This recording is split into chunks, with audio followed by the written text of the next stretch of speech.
Hello, hello, Pisces Collective. Ako po ito si James. Kamusta po kayong lahat? And welcome po sa James Tarot PH. Ito po ang inyong weekly reading for June 22 hanggang 28.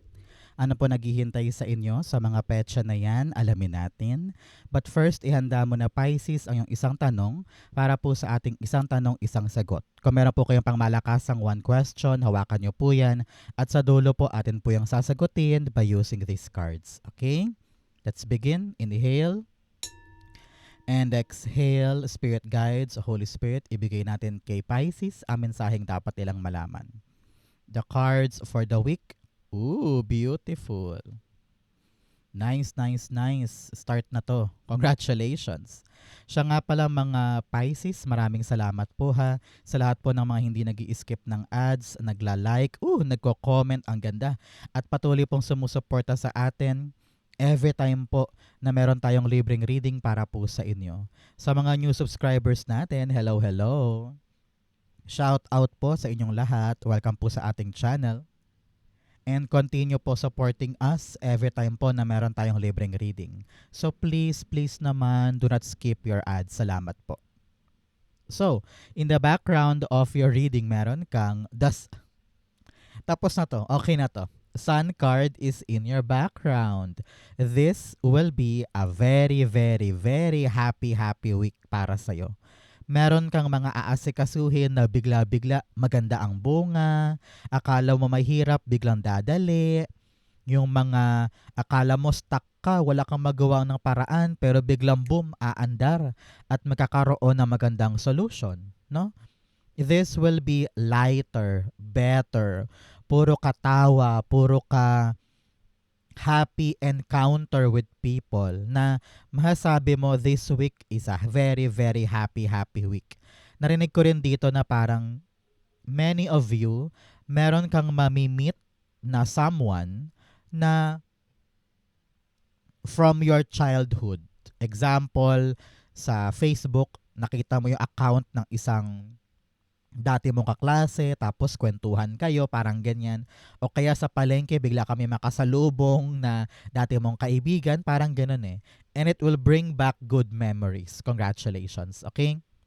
For other Pisces naman dyan, kitang-kita ko dito na parang super liwanag, super clear sa isip mo kung ano yung next mong gagawin. Kaya parang napaka-diretso, napaka-maalwan ng linggong ito. Congratulations, okay? So, in your core energy, heto ka, the Two of Wands. Nako, ngayon, especially this time in your life, kung dati super labo, super hirap, super gulo, pero kitang-kita ko dito na malinaw na ang isip mo tungkol sa isang bagay na gagawin mo ngayon.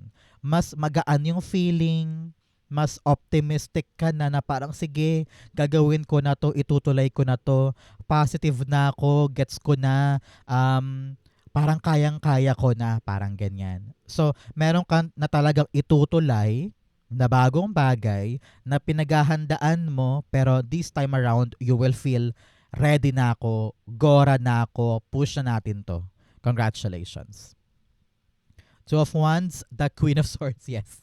Kakasabi ko lang, talagang nag-decide ka na. Malakas na yung loob mo, sabi mo, tama na yung plano, tama na yung nalatag ko, everything now is working in my favor, I'm seeing clearly now, gogora na to.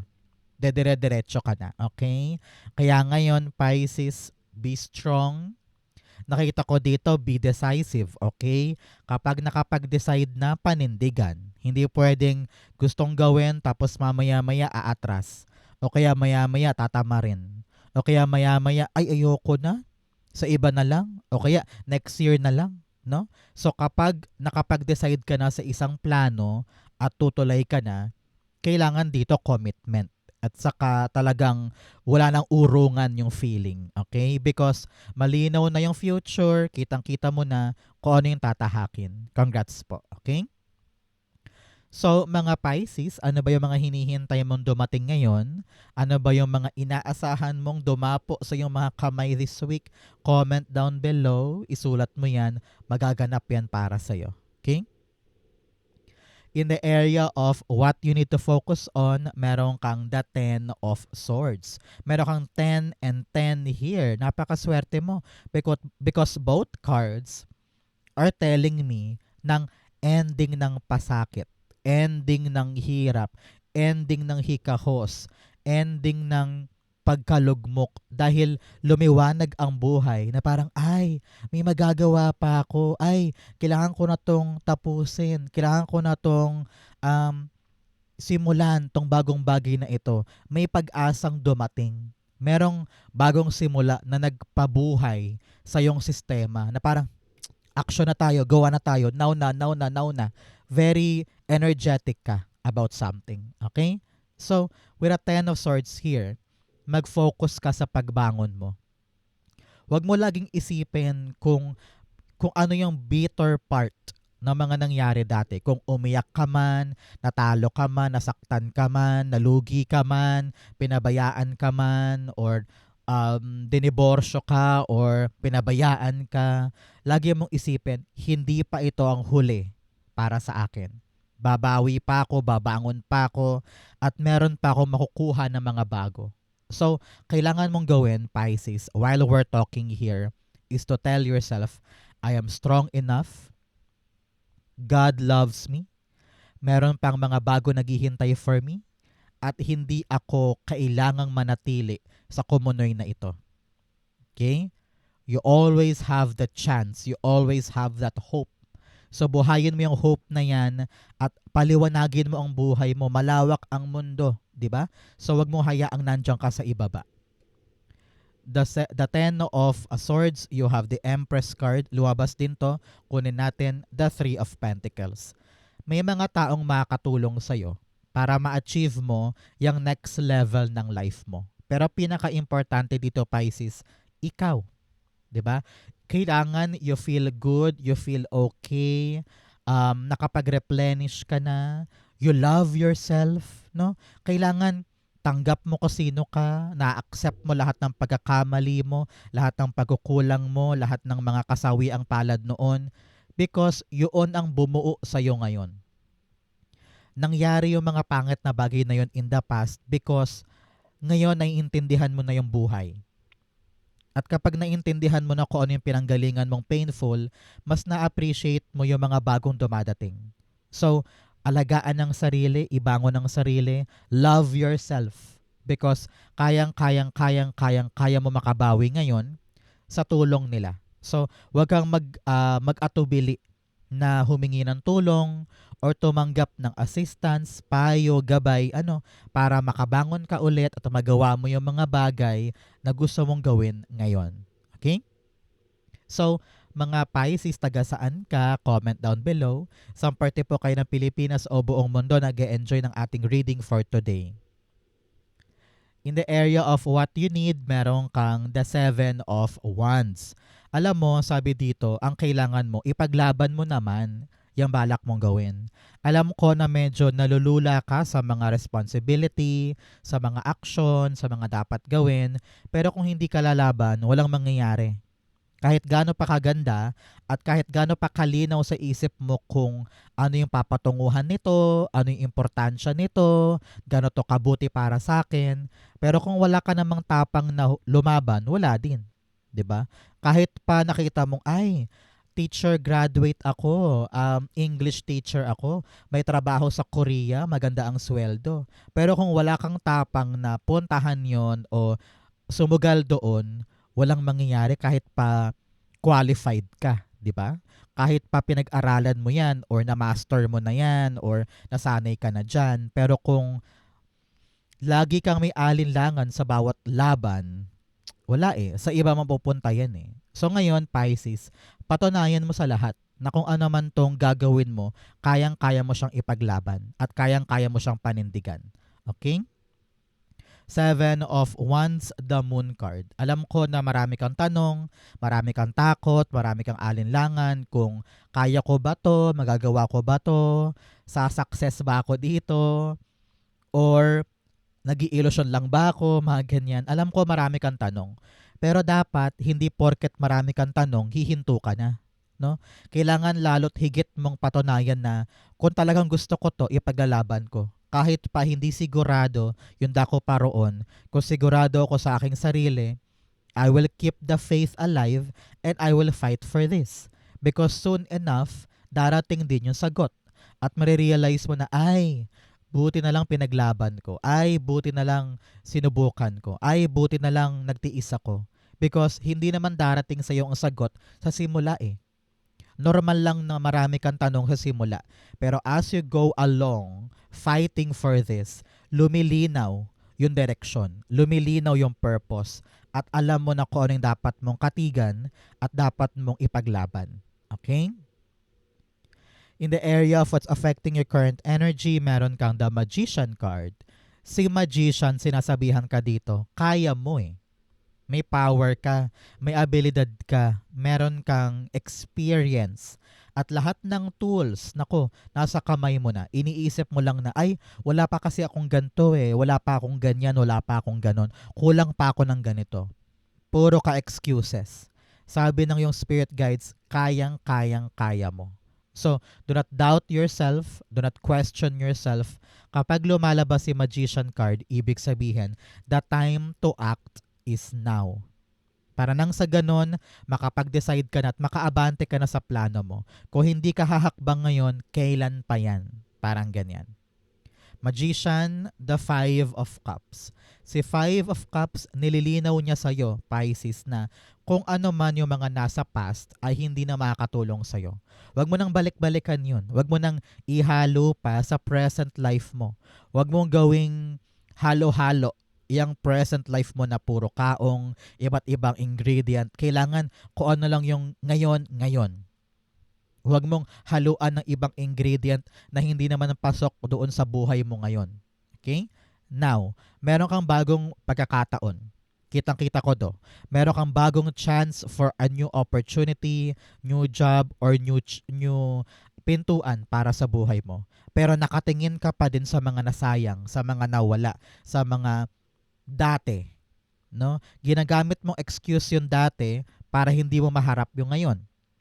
Sabi dito, kailangan talaga we give the new things a new chance. Okay? Kayang-kaya mo to. Marahil, in the past, dinasal mo rin to eh. Minanifest mo to eh. Sayo mo, God, baguhin mo ang buhay ko. Ayan, binago nga. Binigyan ka ng bagong bagay. God, bigyan mo ko ng 1,000,000. Ayan nga, binibigyan ka ng chance para makaipon ka ng 1,000,000. God, bigyan mo ko ng bagong simula. Ayun, binibigyan ka. So, kung ano man tong minanifest mo, nakita ko dito, ito ang sagot.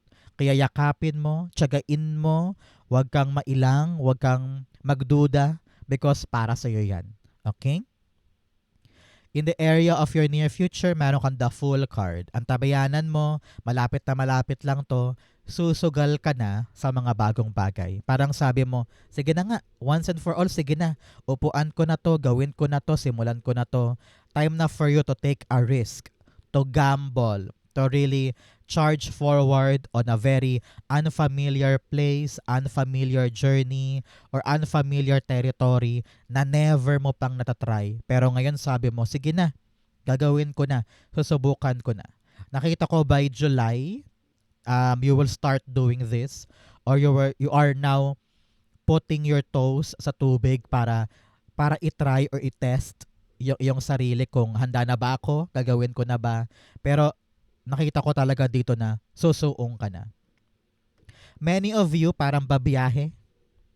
Parang nakita ko dito na meron kang may takot man, may kaba man. Kasi ramdam ko dito yung pagpapawis ng kamay mo or kabadong puso, no? Pero parang wala ka ng choice eh. Parang sabi mo, sige na, tuloy na natin yan, gora na tayo. Full card, the Page of Swords. Yes, abante, laban, no? Basta armasan mo lang ang sarili mo ng impormasyon, ng klarong hakbang. Nabusisi mo naman siguro to, no? Sabi ko nga, huwag kang kikilos ng hindi ka kalkulado. No? Kailangan ito ay napag-aralan, ito ay napaghandaan, kailangan ito ay na-test mo na somewhere. Example, you are trying to have this new job sa ibang lugar, kailangan kahit paano legit. Sigurado ka na merong patutunguhan yung pupuntahan mo doon. Parang ganon. O halimbawa, pupunta ka ng Saudi, kasi syempre kailangan ma-make sure mo muna na sa'yo talaga yung trabahong yon sa Saudi. Para pagdating mo doon, kalkulado lahat ng action mo. Okay? Bago man, nag-take risk ka man, pero at least meron kang pinanghahawakan. So, laban, sugod, kaya mo to. In your challenge, meron kang the 10 of Wands. Sabi dito, panahon na para huwag kang mailang doon sa hard work or responsibility na dapat mong ilaan sa isang bagay. Alam ko masyado kang komportable sa buhay mo ngayon or ayaw mong sumugal sa isang bagay dahil iniisip mo, ay paano kung mahirapan ako dun? Ay paano kung mabigatan ako? Paano kung hindi ko pala kaya? Puro ka paano? Eh wala ka pa naman nagagawa doon, di ba? So suungin mo, harapin mo, sabihin mo, go challenge. Subukan mo kung kaya ko yan. Parang ganyan eh. Kung wala kang optimism or lakas ng loob or tiwala sa sarili, lagi mo iisipin mahirap. Lagi mo iisipin mabigat. Lagi mo iisipin hindi ko kaya. Pero kung optimistic ka, palaban ka, at talaga namang may tiwala ka sa iyong sarili, hindi mo iindahin yung hard work or effort na kinakailangan from you para matupad yan. 10 of Wands, the 9 of Cups. Alam mo na, Pisces. Pag lumalabas si 9 of Cups sa aking reading, ibig sabihin, time na to for you to make a wish. So ngayon, pumikit ka na dyan, mag-wish ka na, sayong-sayo to. Sabi, kaya siya nasa challenge area mo, ngayong linggo, susubukin ni God yung effort mo patungkol sa wish mo. Halimbawa, wish ko na matanggap sa call center. So, mag-e-effort ba tayo this week para matulay ito? Handa ba tayong magpuyat sa gabi para mag-apply? Handa ba tayong humarap sa HR at mag-English doon para makapasa? Handa pa tayong tumulay sa training para talagang maregular tayo? Example din, pangarap mo maging singer. Pero handa ka ba pumila sa mall pag may audition? Handa ka bang humarap sa maraming tao para kumanta? Handa ka bang tanggapin yung kritisismo or husga? No?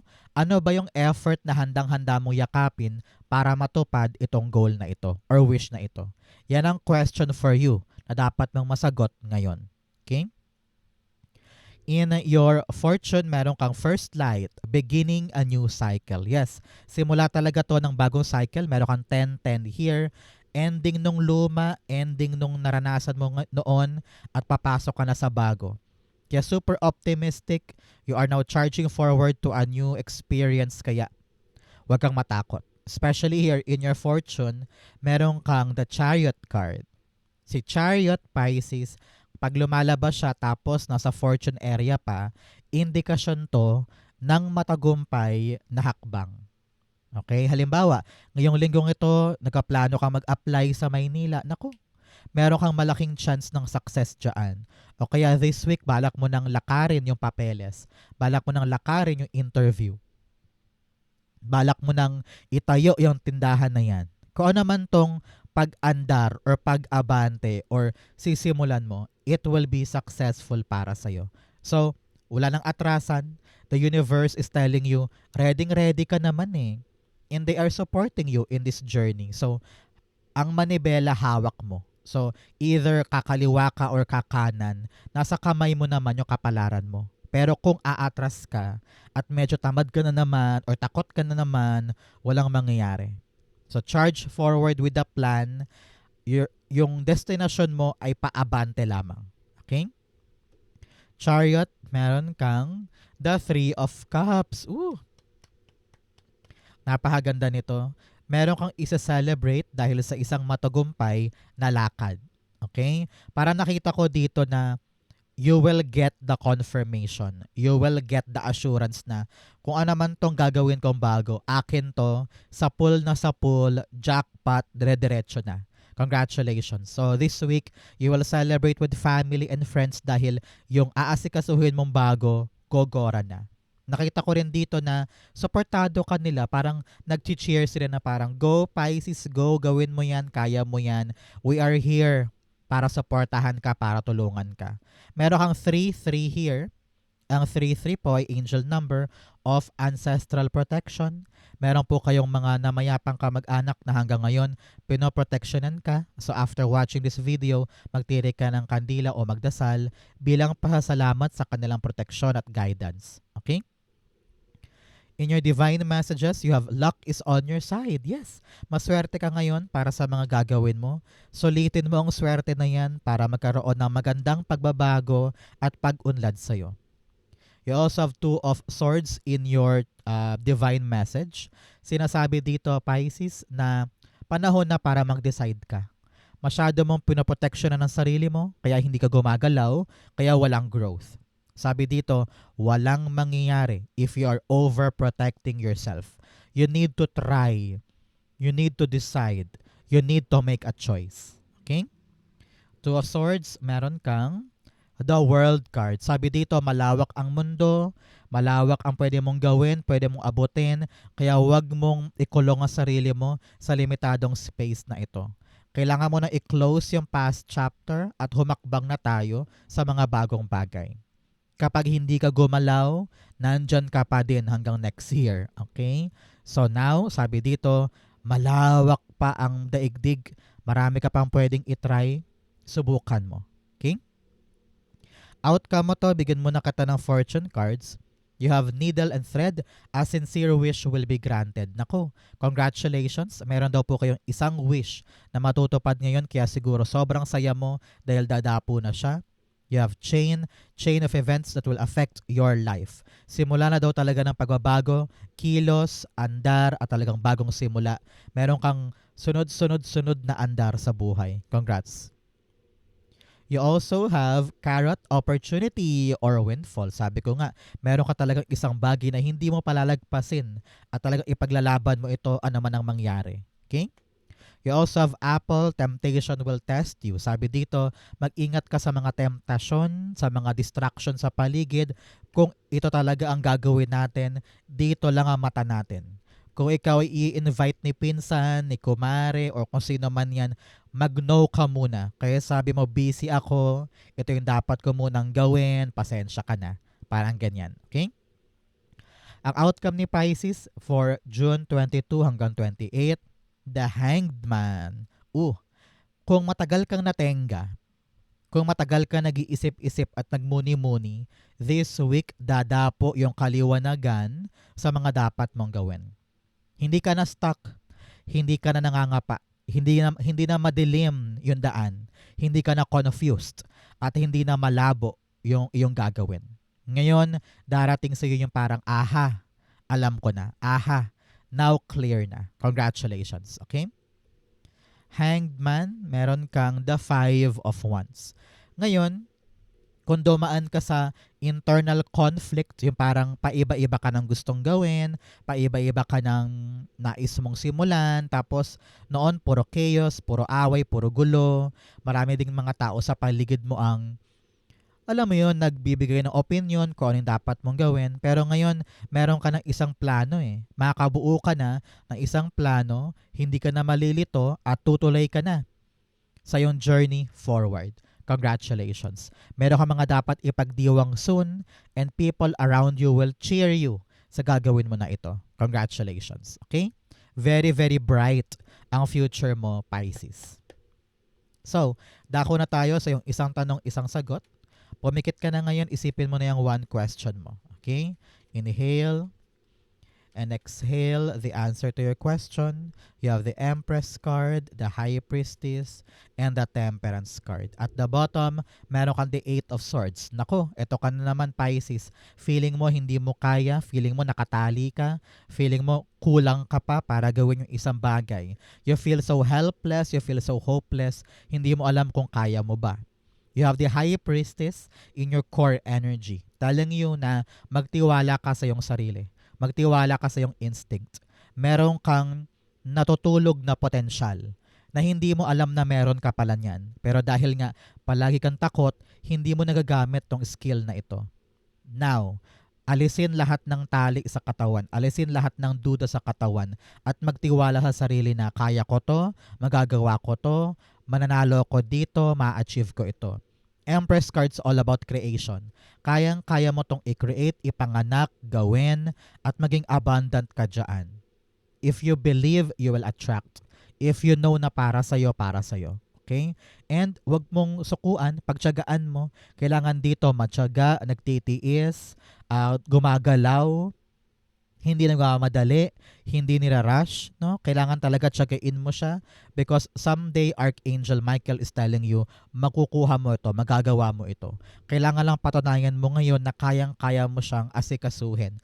Kayang-kaya mong ilaan yung effort, pagod, pawis, puyat, at lakas ng loob para sa kanya. Kasi sabi dito, kayang-kaya mo naman eh. Manalig ka lang daw, magtiwala ka, magpasensya ka, magbubunga din daw yan para sa'yo. So palayain mo ang sarili mo dyan sa mga negative self-talk mo, palayain mo ang sarili mo sa mga kanigahan na hindi naman talaga mangyayari, and start nakatigan ng intuition. What you feel, you can create, at kayang-kaya mong pagtiyagaan yan hanggang sa magbunga. Okay?